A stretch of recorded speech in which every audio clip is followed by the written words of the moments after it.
The air at the Henderson Farm auction hung thick and heavy, a greasy mix of diesel exhaust, cheap cigars, and the sweet, cloying smell of financial desperation.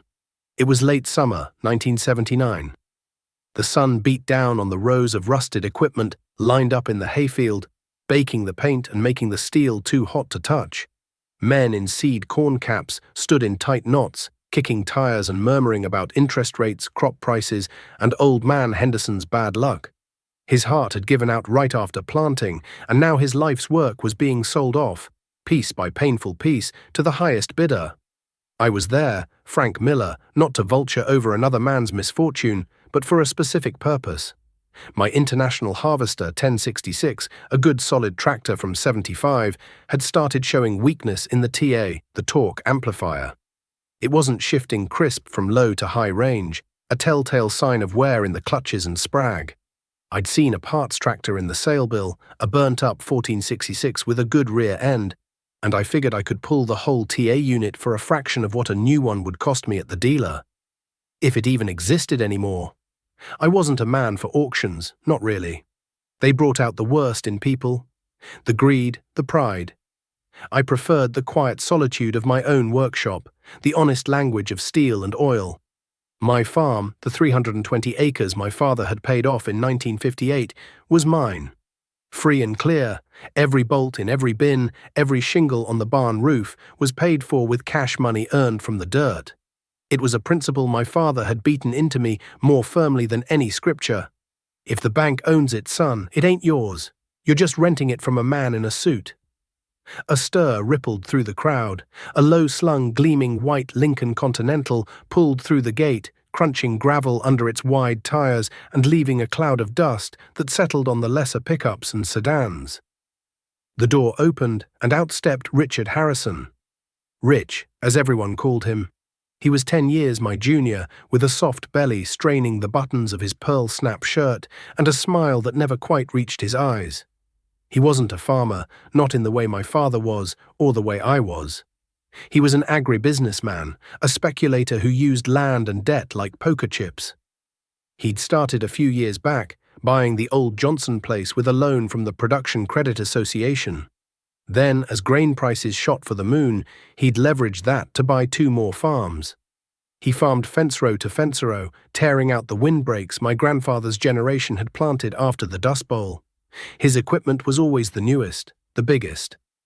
The talk at the diner was that his operating loan for this year alone was more than my entire farm was worth. He strode through the crowd, clapping backs and shaking hands, a politician working the room. His gaze swept over the lineup of tired, faded red and green iron until it landed on me, standing by the burnt hulk of the 1466. "Well, well, Frank Miller," he boomed, loud enough for a dozen other farmers to hear. "Looking for some spare parts for that museum collection of yours?" A few men chuckled. I just nodded, wiping a smear of grease from my thumb onto my jeans. "Something like that, Rich." "You know, Frank," he continued, gesturing expansively with a hand that had never seen a busted knuckle, "the dealer's got brand new tractors on the lot. Air conditioning, radio, power everything. You gotta spend money to make money in this game. This clinging to the past, it's gonna leave you behind." I looked him square in the eye. "My past is paid for, Rich. Can you say the same about your future?" His smile tightened. The humor left his eyes, replaced by a glint of steel. He was about to say something else when the auctioneer's voice crackled over the loudspeaker, calling everyone toward the main attraction. It wasn't a piece of Henderson's old iron. It was a consignment piece, a monstrous tractor that made everything else in the field look like a toy. A Big Bud 525/50. It was immense. 8 giant tires, an articulated body, and a Cummins engine that sounded like a locomotive when it fired up.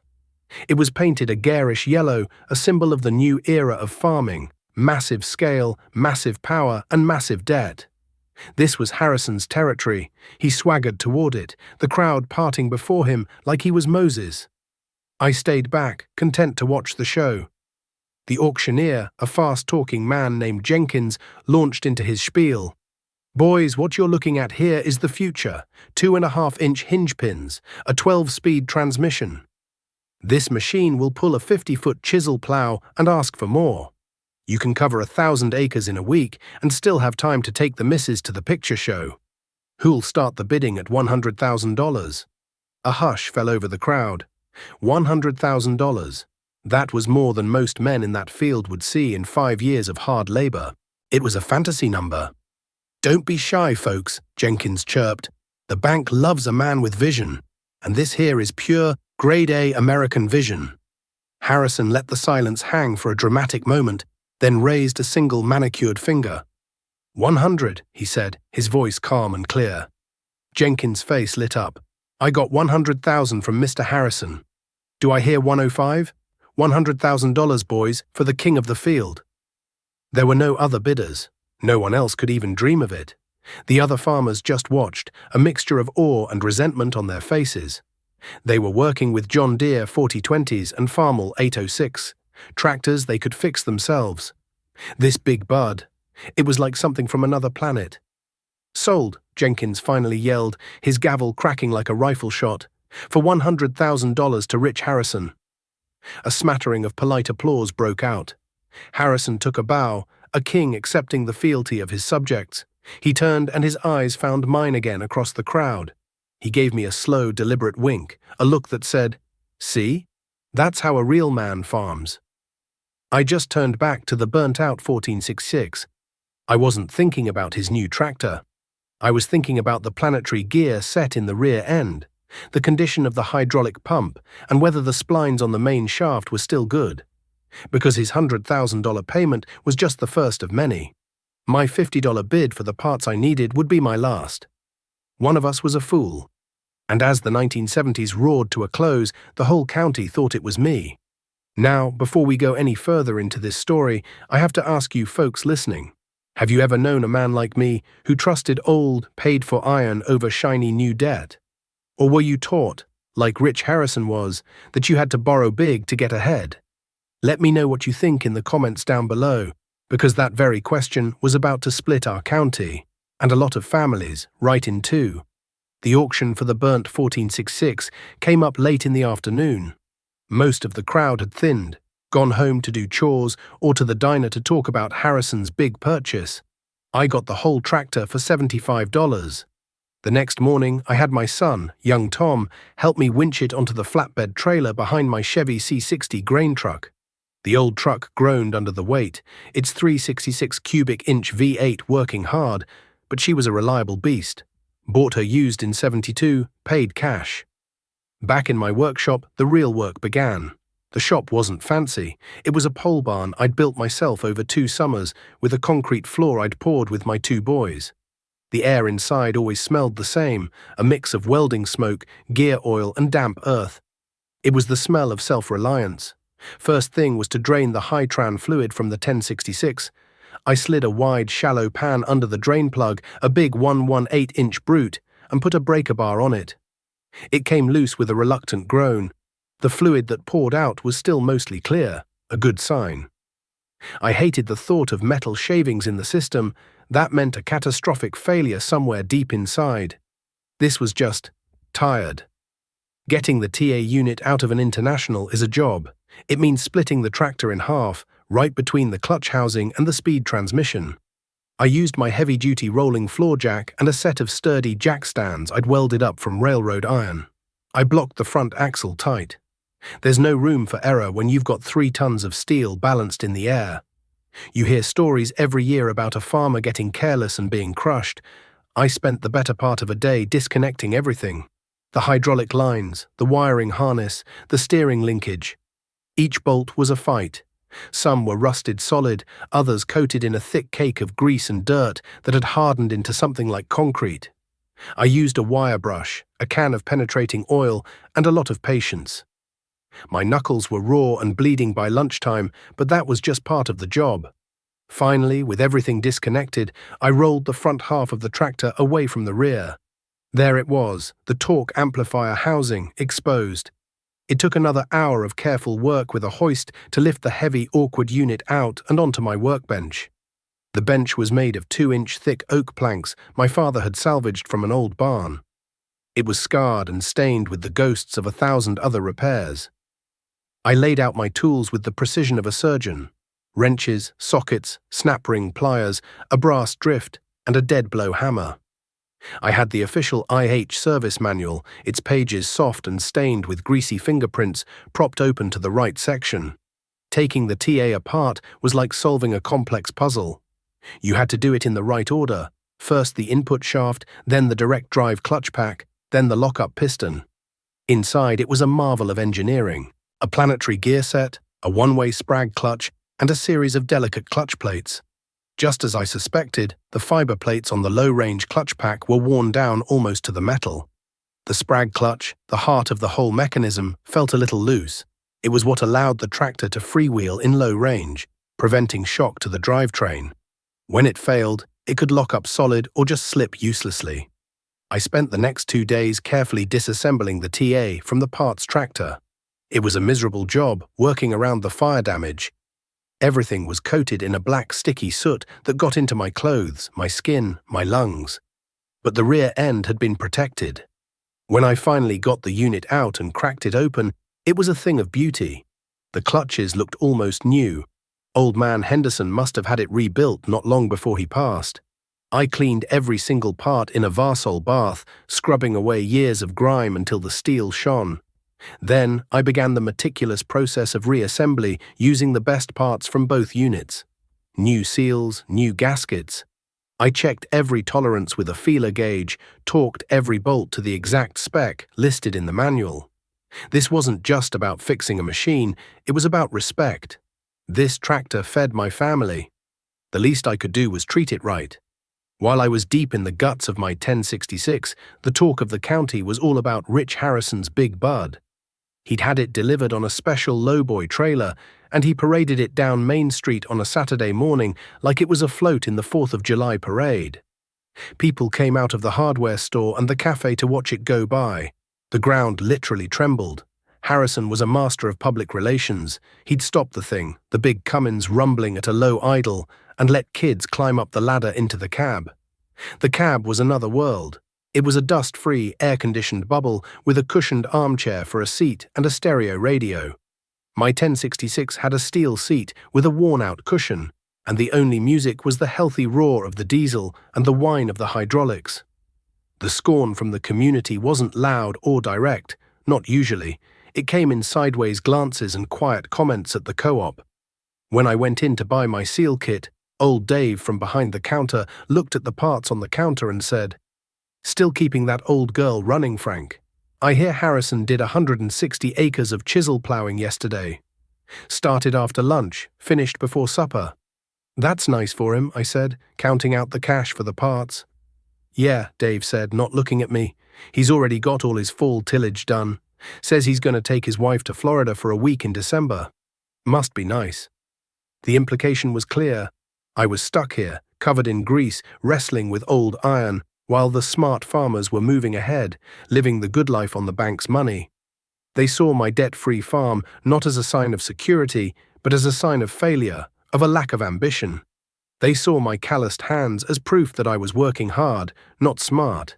Even my own son, Tom, who was 17 and full of fire, was getting swayed. He'd come out to the shop one evening, watching me fit the newly rebuilt TA back into the tractor. "Dad," he said, kicking at a loose piece of gravel on the floor, "Billy Harrison was saying their new tractor has GPS." I grunted, lining up the dowel pins on the transmission housing. "It's called a radio, son. For listening to the ball game. We've had one in the truck for years." "No, not that," he said, frustrated. "Some kind of satellite thing. It steers the tractor for you. Billy says his dad can read the Wall Street Journal while he's plowing." I stopped and looked at him. "You let me know when the Wall Street Journal can tell you if your plow is pulling straight or if you've got a bearing about to go out on the disc. There are some things you got to feel through the seat of your pants, Tom. A satellite can't do that." He just shook his head and walked away. The gulf between my world and Harrison's was growing, and it was starting to feel like my own son was on the other side of it. A few weeks later, a late-season thunderstorm blew up out of the west, a real monster. The sky turned a sickly green, and the hail came down like marbles, then golf balls. It lasted only 10 minutes, but it cut a strip right through the north end of the county. It shredded 40 acres of my best corn, turning the stalks into green ribbons and pounding the ears into the mud. For Harrison, who was farming over 2,000 acres spread out across 3 townships, a 40-acre loss was a nuisance, a rounding error. For me, it was a significant blow. It was the difference between a good year and a break-even year. The next day, I was out with the old Farmall M and a sickle bar mower, trying to salvage what I could for silage. The work was slow and heartbreaking. Harrison drove by on the county road in his Lincoln. He didn't stop. He just gave a little toot of the horn and a wave, that same condescending smile on his face. He was heading to the bank, no doubt, to sign the papers for another piece of land. I was stuck here, cleaning up a mess, while he was building an empire on paper. The storm had damaged his crops too, but he had crop insurance, the expensive kind. I had a savings account and a belief in keeping my expenses low. That year, it felt like my belief was being put to a severe test. The next few years were a blur of high prices and boundless optimism. The early 1970s had been good, but the late 70s felt like a gold rush. The grain embargo against the Russians was lifted, and they were buying American corn and soybeans as fast as we could load them onto ships. Corn went to $3 a bushel, then $3.50. Soybeans hit $8. Farmers who had been struggling their whole lives were suddenly flush with cash, or at least flush with credit. The banks, awash in petrodollars from the Middle East, were practically giving money away. Interest rates were high, but with crop prices like these, who cared? The mantra at the coffee shop was, "They ain't making any more land," and the price of it reflected that. Ground that my father had bought for $200 an acre was now selling for $2,000, then $3,000. Rich Harrison was the prophet of this new religion. He was no longer just a farmer, he was a celebrity. He traded in his Steiger for the big bud I'd seen him buy at the auction, and within 2 years he traded that one in for an even bigger model, a 747, the largest farm tractor in the world at the time.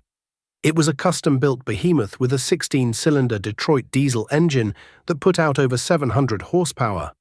It required its own custom-built 100-foot-wide field cultivator. He had to have the county widen the culverts on the road to his farm just so he could get the thing home.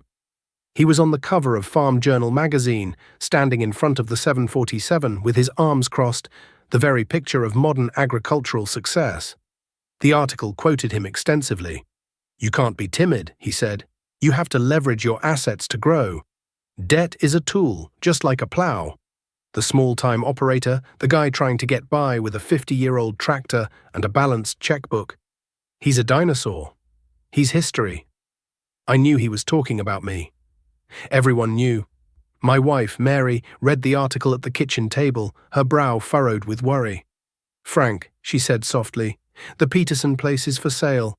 The 80 acres right up against our west fence line. Maybe we should think about it. Mr. Davison at the bank said he'd be happy to see us." I pulled out my ledger book from the drawer in the kitchen desk. It was a simple book, with columns for income and expenses. I'd kept one just like it for 25 years. I showed her the numbers. We were doing well. The high prices meant our modest crop was bringing in more money than ever before. We'd re-roofed the house, bought a new, bigger freezer, and put a decent amount into our savings account at the credit union. We didn't owe any man a dime, except for the monthly light bill. "Mary," I said, pointing to the price of corn, "this isn't real. It can't last. My father saw corn at $2 a bushel after the Second World War, and he saw it at 90 cents a bushel 10 years later. The price of that land is based on $3.50 corn forever. What happens if it goes back to $2? Or $1.50? I did the math for her on a napkin. A loan for the Peterson place, at the current land prices and the going interest rate of 12%, would mean a payment of over $20,000 a year for 30 years. "We could make that payment now," I said, "easily. But what about in 5 years? What about 10? That payment doesn't go down when the price of corn does. It's a stone around your neck, and it'll be there every March, rain or shine, good prices or bad." She sighed, looking out the window toward the Peterson farm. "I know you're right, Frank. It's just everyone else is getting so far ahead. The Harrisons have a new boat. The Schmidts are going to Hawaii. It feels like we're standing still." "We're not standing still," I told her, taking her hand. "We're standing on solid ground. Everyone else is running on a frozen lake. It's fine for now, but the ice is getting thinner every day. I held firm. I didn't buy the land. A young couple from the city bought it, taking out a massive mortgage. They tore down the old farmhouse and built a new split-level ranch, paying a contractor to do it. They knew nothing about farming, but the banker had assured them it was a can't-lose investment. My discipline was seen as stubborn foolishness. At the seed dealer, at the parts store, I was an anomaly, a relic. The younger farmers talked about depreciation schedules and tax write-offs, things I barely understood. They talked about hedging on the futures market. I just sold my grain for cash when the crop was in. My strategy was simple: spend less than you make. In the supercharged economy of the late 1970s, that philosophy was obsolete. I was a man trying to bail the ocean with a thimble while my neighbors were launching yachts. One crisp fall afternoon, I was finishing up dissing my cornstalks with the 1066. The rebuilt TA was working like a dream, shifting smoothly and pulling hard. The engine sang its deep, healthy diesel song. It was a satisfying sound, the sound of a job well done with a machine I understood inside and out. Across the fence line on the old Peterson place, my new neighbor was out with his brand new John Deere 4440 and a new disc. The tractor gleamed in the afternoon sun. But he was struggling. He was driving too fast, and the disc was bouncing and gouging the soil instead of cutting it cleanly. He was leaving ridges and valleys, a sloppy job that would cause problems during planting next spring. In the distance on the horizon, I could hear a deeper rumble. It was Harrison's big bud, working a field 3 miles away. The sound carried clearly in the cool air, a constant earth-shaking roar. It was the sound of progress, the sound of the future. It drowned out the rhythmic purr of my own machine. That evening, I went to the bank to deposit the last of the money from my soybean sales. The lobby was quiet. As I waited for the teller, I could hear the bank president, Mr. Davison, on the phone in his office. His voice was tight, worried. "I don't care what the projections say," he was saying, his voice low but sharp. "Nobody can afford 18% interest. 18%. Volcker is going to kill us. He's going to kill the whole country." He hung up the phone with a bang. A moment later, he walked out of his office, saw me, and forced a smile. "Frank, good to see you. Thinking about expanding now. Prices have never been better." I just smiled back. "Just making a deposit, Mr. Davison." As I walked out of the bank into the cool evening air, his words echoed in my head. 18%. Paul Volcker. I didn't know much about the Federal Reserve or monetary policy, but I knew what 18% meant. It was a death sentence. I looked out over the town square, at the storefronts and the pickups parked along the curb. Life seemed normal, peaceful, but I felt a cold knot tighten in my stomach.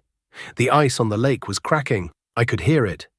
And I knew that the sound of Rich Harrison's big bud, that roar of boundless power and confidence, would soon be replaced by a different sound. The chilling, deafening silence of failure. The fall of 1980 came in dry. The corn, which had looked so promising in July, began to suffer. The leaves fired from the bottom up, turning a sickly yellow-brown, and the ears didn't fill out properly. It was a year where you needed every bushel you could get, because the news from the outside world was turning sour. The Russians had invaded Afghanistan, and in response, President Carter had slammed the door on grain sales. The market, which had been floating on a sea of optimism, suddenly hit rocks. Corn prices, which had flirted with $4, plunged to $2.50, then $2.20. Soybeans followed them down into the abyss. The first real sign of trouble for Rich Harrison wasn't the market, though. It was the sound his big bud 747 made one September morning. It wasn't the thunderous, confident roar of its twin-turbocharged V16 Detroit diesel.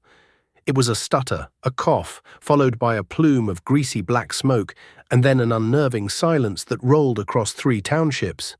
I was on my own land, a mile away, and I heard it die. The talk at the co-op was that a turbo had failed, sending shrapnel through the engine. It wasn't a repair you could do in the farm shop. It required a specialist, flown in from the factory in Montana, and a crane to lift the massive engine block out of the frame.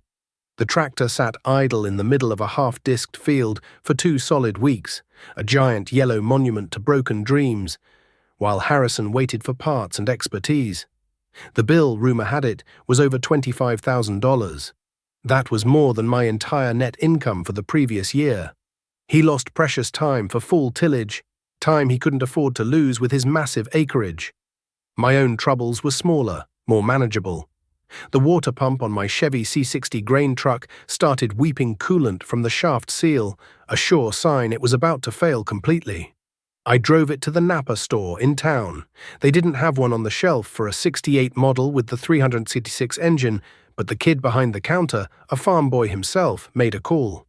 The warehouse over in the next county had one. He sent his father to get it on his lunch break.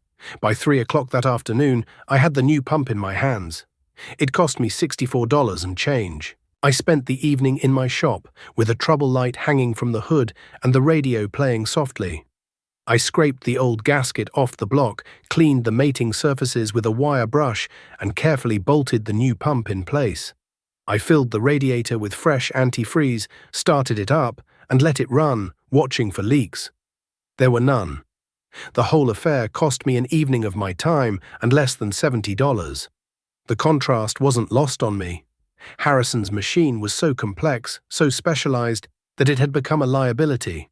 My old truck, simple and common, was an asset I could maintain myself with parts I could find locally. The new era of farming was efficient, yes, but it was also fragile. It depended on a long, expensive chain of specialists and suppliers. My way was slower, but it was resilient. That winter, the letters from the bank started to change. The friendly monthly statements were replaced by notices printed on stark, urgent colored paper. The prime interest rate, which had been a gut-wrenching 12%, was now 15%, then 18%, then an unbelievable 21%. Paul Volcker's medicine was a bitter pill, and it was choking the life out of rural America. My neighbors, who had variable rate operating loans, were being crucified. A loan that seemed manageable at 10% was now an impossible burden. A $100,000 note suddenly cost $21,000 a year just in interest, before you even paid a penny on the principal. The mood in town grew dark. The easy laughter at the diner was gone, replaced by hushed, worried conversations. Men who had been proud and confident now looked haunted, their eyes carrying the grey weight of sleepless nights spent staring at the ceiling, doing impossible math in their heads. Harrison was one of them. He lost weight. The cocky swagger was gone, replaced by a nervous energy. He stopped coming to the coffee shop altogether. You'd see his Lincoln parked at the bank at all hours, day and night. The fence rows he'd torn out to make his fields bigger now seemed like a terrible mistake. The wind, with nothing to stop it, picked up the dry topsoil from his full-plowed fields and blew it away in great dark clouds. It was the Dust Bowl all over again, a self-inflicted wound born of arrogance. The old-timers just shook their heads. The land had its own rules, and it didn't care about your balance sheet. The first foreclosure notice went up on the Peterson place, the 80 acres next to mine. The young couple from the city had lasted less than 3 years. The bank took everything, the land, the new tractor, the half-finished house. They left in the middle of the night with a U-Haul trailer, too ashamed to say goodbye. The farm sat empty, a silent testament to the broken promise of easy money. It wouldn't be the last. The crisis wasn't coming anymore. It was here. The spring of 1982 was the quietest I could ever remember. Usually the air in April hummed with the sound of tractors working the fields from dawn till dusk. But that year, many fields lay fallow. The banks, terrified of the collapsing farm economy, had refused to issue operating loans. Men who had borrowed hundreds of thousands of dollars to buy land and equipment couldn't get $5,000 for seed and fuel. Tractors worth $100,000 sat in machine sheds, silent and useless, because their owners couldn't afford the diesel to run them. Rich Harrison was the biggest casualty. His empire, built on the sand of ever-rising prices and cheap credit, was washed away by the tide of economic reality. His operating line was denied. His massive fuel tanks, which held 10,000 gallons of diesel, were empty. The big Bud 747, the pride of the county, didn't move from its shed. Its giant tires slowly sank into the dirt floor, collecting dust and cobwebs. I farmed my land the same as I always had. I had my seed corn left over from the previous year, stored in the cool, dry corner of my barn. I had enough fuel in my own tanks to get the planting done. My son Tom had to miss a few days of school to help, but he didn't complain. He seemed to understand, in a way he hadn't before, that what we were doing was more than just a job. It was a fight for survival. We went out with the 1066 and the old 6-row International planter. It wasn't fast, it wasn't fancy, but it worked. The diesel engine settled into its familiar steady rhythm. The planter boxes dropped the seeds into the soil with a satisfying click-clack. As I drove back and forth across my fields, I could see Harrison's land untouched. The winter weeds were growing tall. It was a heartbreaking sight. No farmer wants to see good land go to waste. The final blow came in July. A notice was posted on the courthouse door, and a full-page ad was taken out in the county newspaper. The First National Bank of Prairie Creek versus Harrison Agricultural Enterprises Incorporated. A public auction. Everything was to be sold. The land, the equipment, the house, all of it.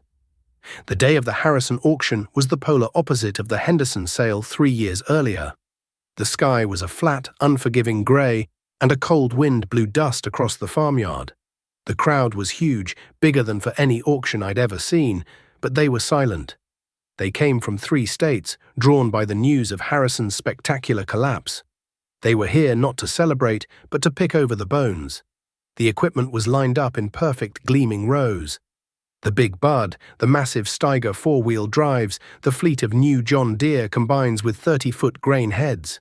It was the most impressive collection of farm machinery ever assembled in our county, and it was all being sold at a distress sale. Harrison was there, standing by the porch of his house with his wife. He looked like a stranger in his own yard. He was thin, gaunt, his expensive shirt hanging loose on his frame. The confident smile was a distant memory, replaced by a hollow, vacant stare. He looked like a man who had seen the future and found nothing there. I didn't go to bid on anything. I went because I felt I had to. I had to see the end of the story. Jenkins, the same fast-talking auctioneer, was there, but his usual cheerful banter was gone.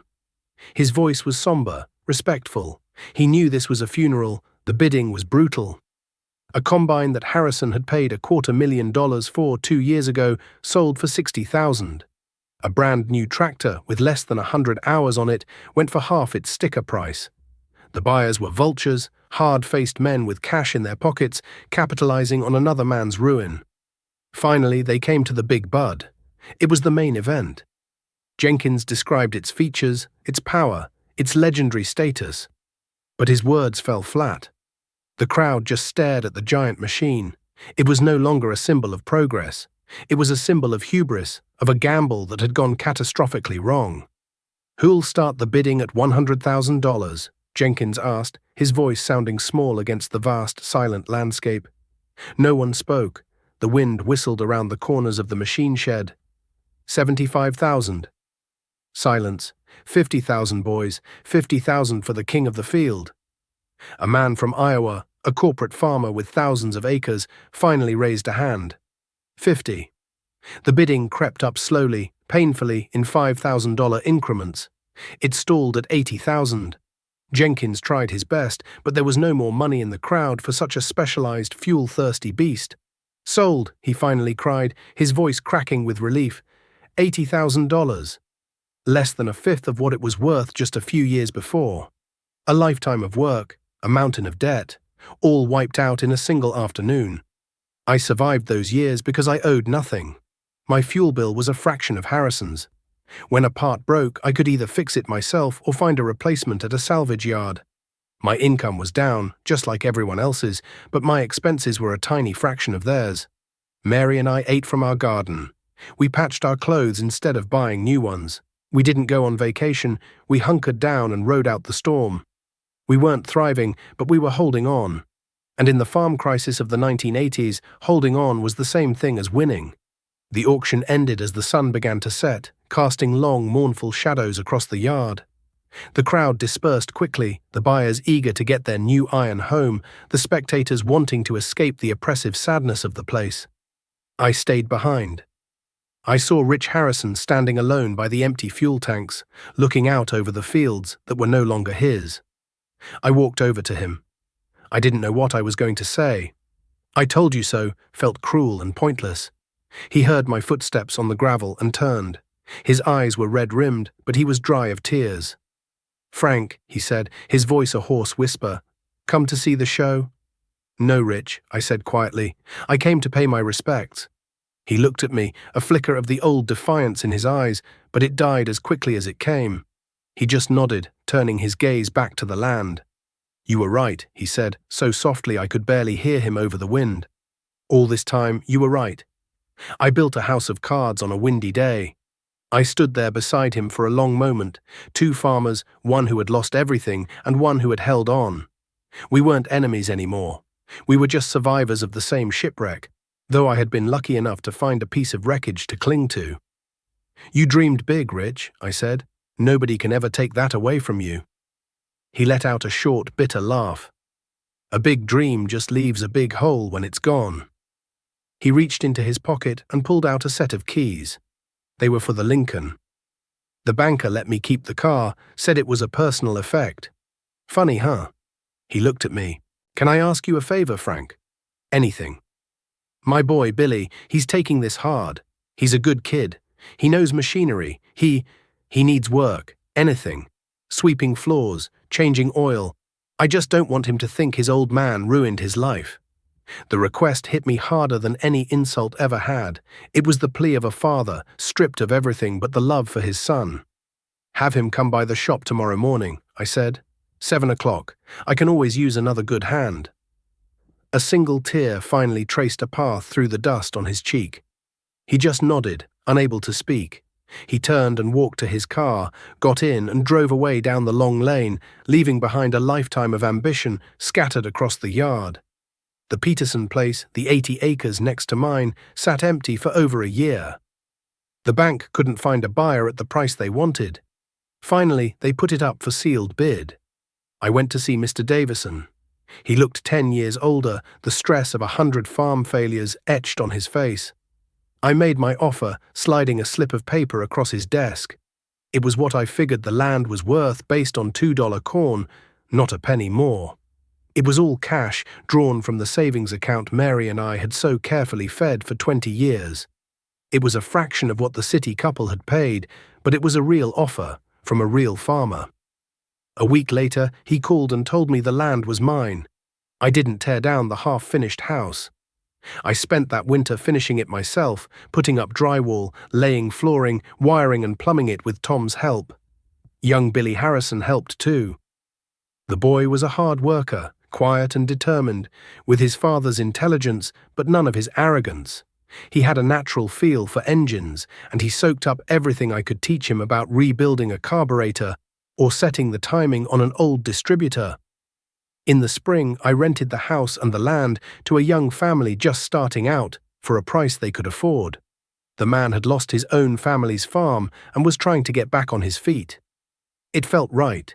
The land needed a family, and the family needed a chance. My farm, my way of life, which had been an object of quiet scorn, was now seen in a different light. The neighbors who had sped past in their new pickups now stopped by the shop. They didn't have money for dealer repairs anymore. They came with broken parts in their hands, asking for help. "Frank, can you weld this hitch for me?" "Frank, my old case won't start. Any idea what it could be?" My workshop, once my private sanctuary, became the heart of the neighborhood. We'd spend evenings gathered around a stubborn engine, sharing knowledge, tools, and coffee. We were a community again, bound not by the pursuit of wealth, but by the shared struggle to survive. We helped each other get the crops in, bartering work for work. The money was gone, but something older and more valuable was taking its place. Years passed, the farm economy slowly healed, prices stabilized. The land began to breathe again.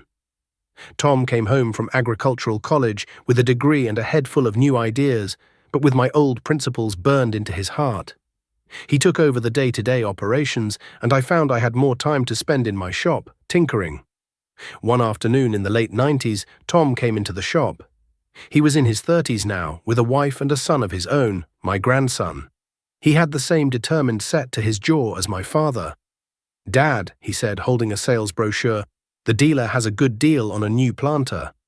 12 rows, liquid fertilizer, no-till coulters. It would save us 3 passes over the fields. Save a lot of time, a lot of fuel." I looked at the picture. It was a beautiful piece of machinery, complex and efficient. I looked at the price, and I whistled. "That's a lot of money, son," I said. "I know," he answered, "but I've been running the numbers. With the fuel savings and the yield increase from better placement, it'll pay for itself in 5 years. And Dad?" He paused, looking me straight in the eye. "I've got the money saved. We can pay cash for it." I felt a wave of pride so powerful it almost buckled my knees. I looked past him, out the open shop door, across the fields. My fields, the Peterson 80, land that had been in my family for 100 years, land that was free and clear, land that would be here for his son and his son's son. Rich Harrison had been wrong. I wasn't a dinosaur. I was an anchor. In the middle of a hurricane, the fastest ship in the world is just a toy. The thing that survives is the anchor, holding fast to the rock below. I handed the brochure back to Tom. "Well then," I said, a slow smile spreading across my face, "it sounds like you've made a smart decision." He grinned, relieved. As he walked out of the shop, the sound of my grandson's laughter drifted in on the afternoon breeze. I picked up a wrench and turned back to the project on my workbench, rebuilding the carburetor from an old Farmall M for a neighbor. The work felt good in my hands. It felt honest. And from a field over the rise, I could hear the steady, reassuring rumble of the old International 1066. The tractor that had seen us through the storm, still earning its keep, still speaking the simple, powerful language of the land.